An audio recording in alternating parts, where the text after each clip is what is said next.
తెల్లవారితే చక్రవర్తి అయి రాజ్యము నేలే రామయ్య తండ్రి మాటకై పదవిని బదలి అడవులకేగెనయా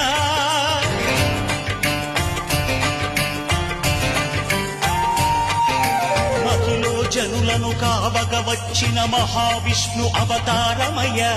ఆలిని రక్కసుడపహరించితే ఆక్రోశించెనయా అసురుని త్రుంచి అమ్మను తెచ్చి అగ్ని పరీక్ష విధించెనయా సాగలి నిందకు సత్యము చాటగ కులసతినే విడనాడెనయ నా రాముని కష్టం లోకంలో ఎవరూ పడలేదయ్యా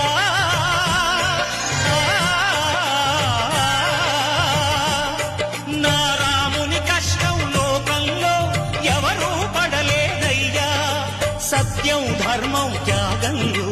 అతనికి సరిలేరయ్యా